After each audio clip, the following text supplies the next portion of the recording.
मित्रांनो, ठरलं तर या मालिकेच्या आजच्या भागामध्ये अर्जुन आता लहानपणीच्या सायलीचा फोटो कुसुमकडे मागत असतो. कुसुमला थोडा डाऊट येतो. कुसुम विचारते, अर्जुन सर, तुम्ही असं विचारून ना माझा जीवाला अगदी घोर लावलाय पहा.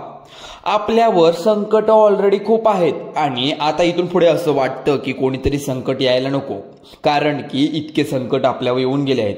निस्तारता नाके नऊ झालेले आहे पहा.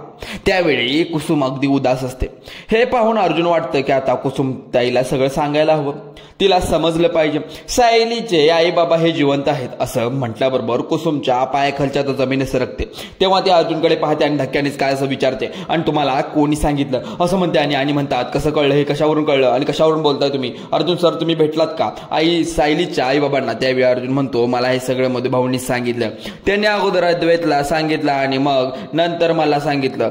तेव्हा दहीहंडीचा कार्यक्रम सुरू असताना जेव्हा मधुभाऊंवर हातमध्ये हल्ला झाला तेव्हा अद्वैत त्यांनी कशा प्रकारे सायलीच्या आई बाबांचे सत्य सांगितले होतं. हे अर्जुन सगळं काही आता कुसुमताईनं सांगतो. आणि मग त्यानंतर जेव्हा हॉस्पिटलमध्ये आम्ही घेऊन आलो त्यानंतर थोडं बरं वाटलं. तर सायली बाहेर गेले असताना शुद्धीवर आले आणि मग त्यांनी कशा प्रकारे मला सायलीचे आई बाबा जिवंत आहेत हे सुद्धा सांगितलं. मग आता हे सगळं ऐकून कुसुमताईनं धक्क्यानेच अर्जुनला सर्व काही सांगितलेलं असतं. त्यावेळी मधुभाऊ आजपर्यंत सायलीच्या आईबाबांना कधीच बोलले नाहीत. निदान त्यांनी आम्हाला तर सांगितलं असतं सायलीचे आईबाबा हे जिवंत आहेत. मग आता मलाच कळत नाही सायलीच्या आईबाबांनी मधुभाऊंना भेटले असतील. तेव्हा अर्जुन म्हणतो, काहीच कळत नाहीये मला सुद्धा.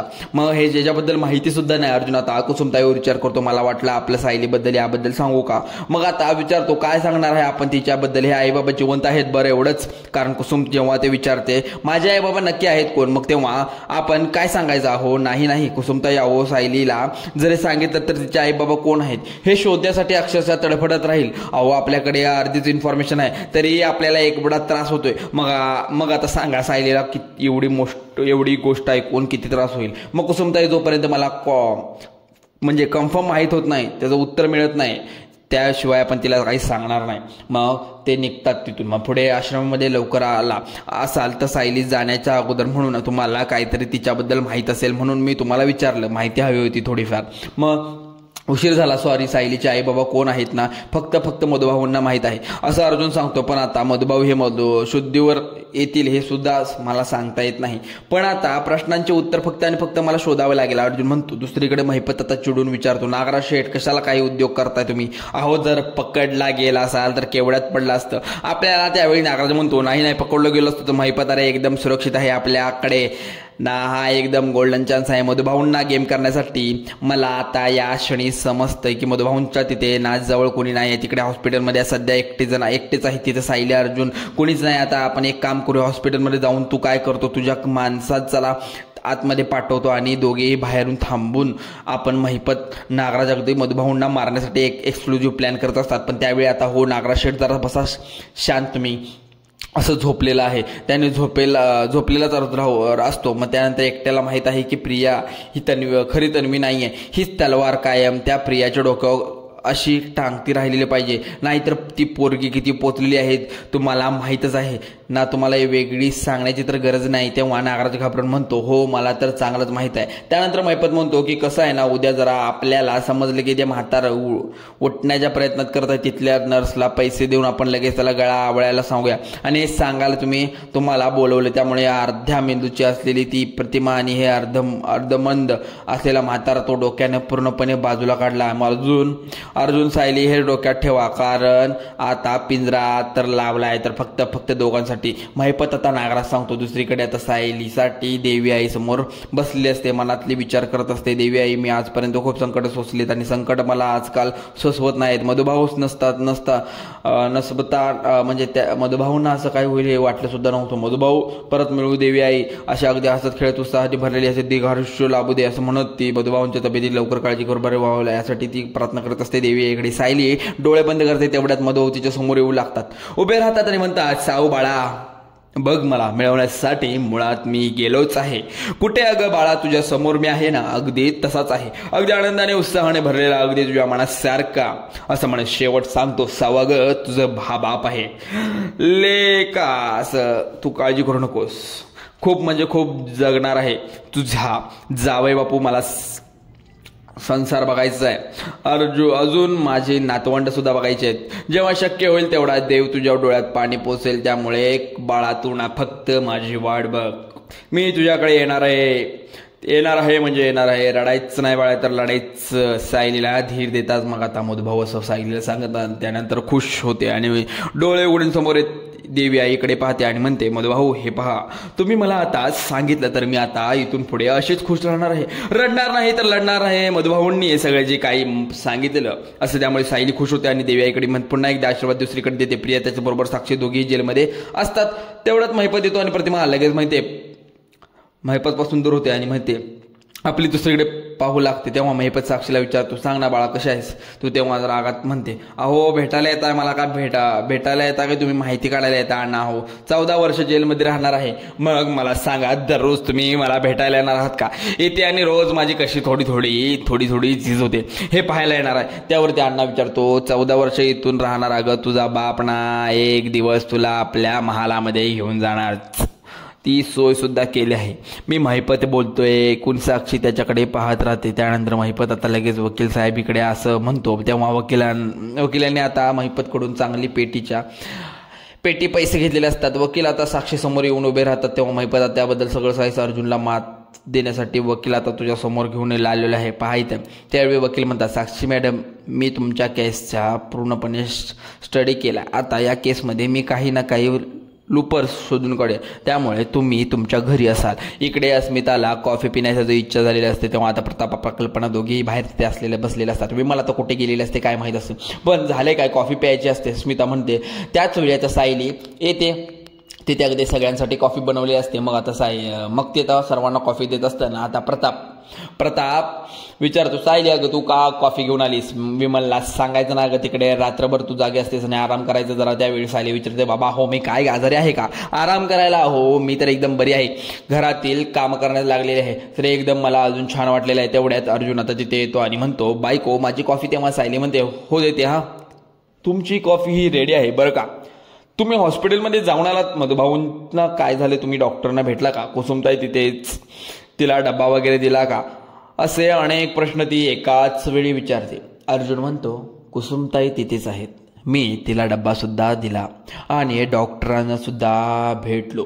त्यांनी सांगितलं मधुभाऊंवर नवीन ट्रीटमेंट सुरू केली आहे आणि त्याचा इफेक्ट लवकरात लवकर दिसेल सुद्धा. तेव्हा सायली सांगते, अहो नक्कीच उपयोग होईल याचा. आणि मी सगळ्यांना आता सांगितले की आपण फक्त आणि फक्त सकारात्मक विचार करायचा आणि इथून पुढे अजिबात रडायचं नाही. कारण मधुभाऊने ते लवकरात लवकर बरे होतील याचा वाट फक्त बघायची. तुम्ही सगळेजण मिळून मला जी साथ दिली त्यावेळी अगदी खंबीर सुद्धा झाले. आणि त्यानंतर आता प्रताप म्हणतो, शब्बास सायली मला तुझ्याकडून ना बाळ हीच अपेक्षा होती. दुसरीकडे प्रिया आता जरा चिडते असते. कारण महिपत सारखा आता साक्षीला भेटायला येत असतो आणि तिच्यासाठी खायला वेगवेगळा आणत असतो. त्याचबरोबर तिला जेलमध्ये सोडवण्याचे प्रयत्न सुद्धा करत असतो.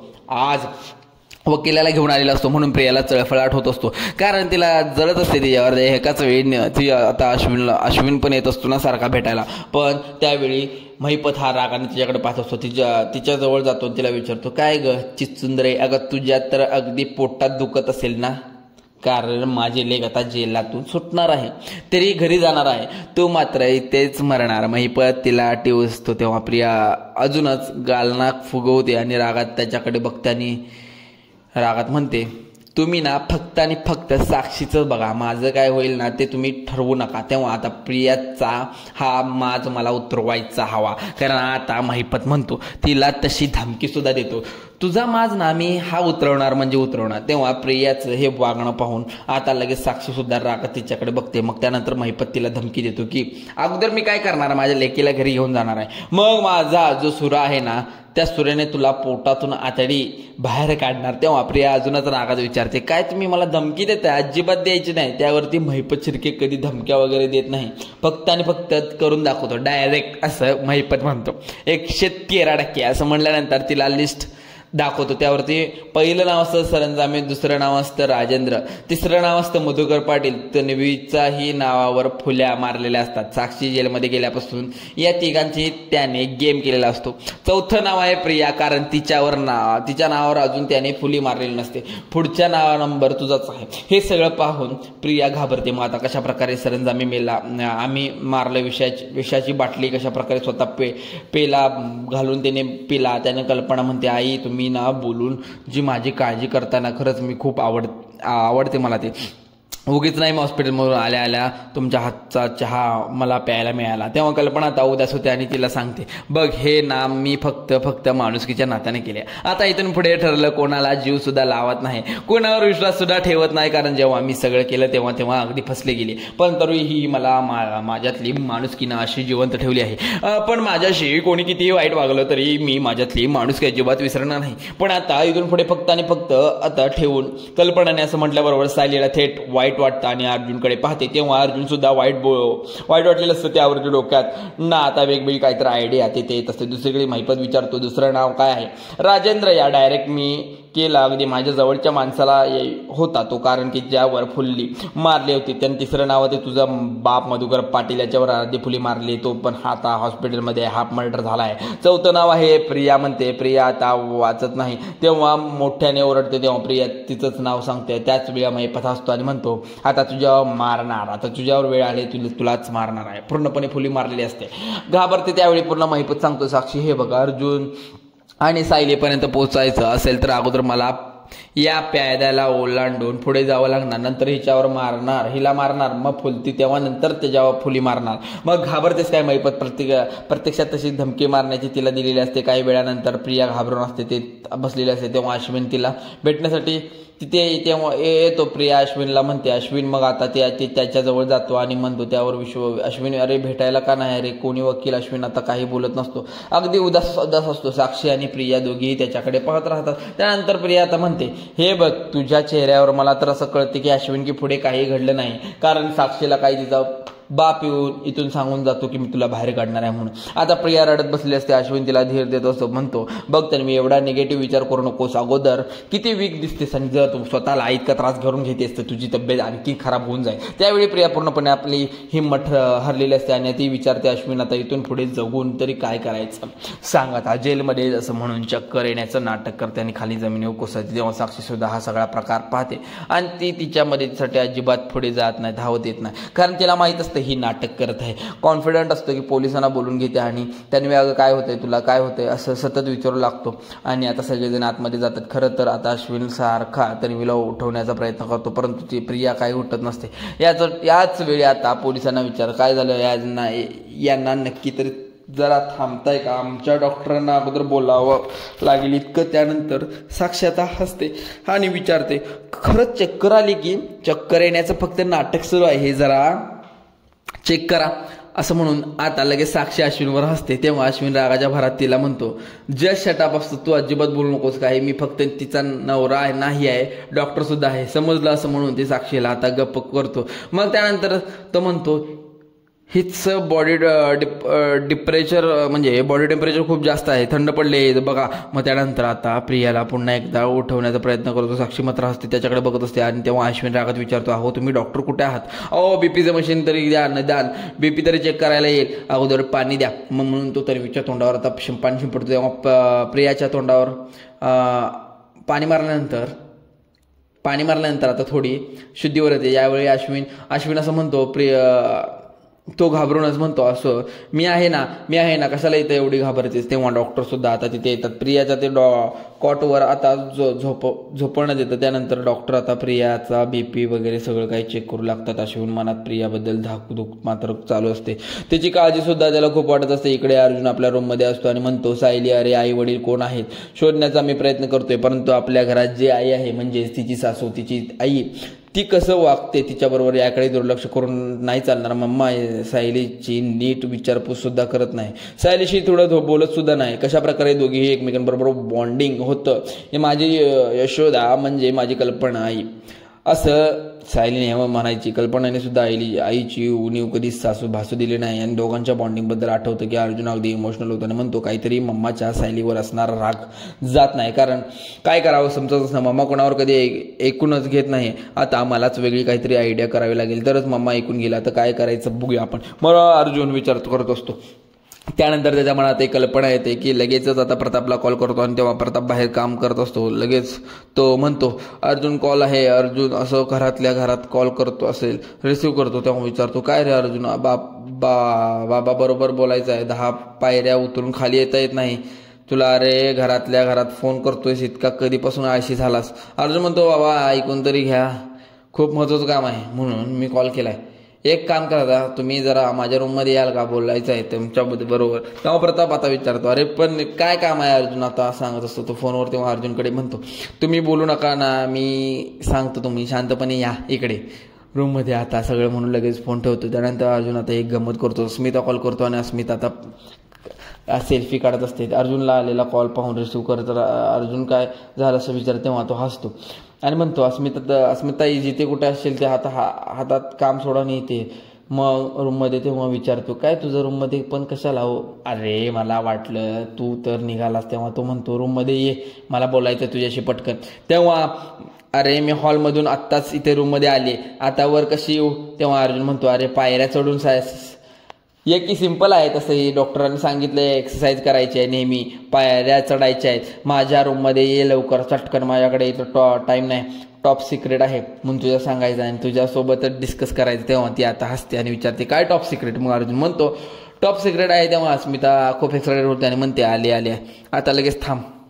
अर्जुन बरोबर अस्मिता खोटं बोलू इकडे बोलून घेतलेलं असतं, मग खुश होते. आणि त्या मित्रांनो पुढील भागामध्ये प्रताप अर्जुन रूममध्ये आलेला असतो आणि अस्मिता सुद्धा मम्माचं असं काय बोलणार आहे ते सगळं डॅड. तेव्हा अस्मिता सुद्धा आलेली असते, त्याबरोबर कशी वागत असते ते पहा.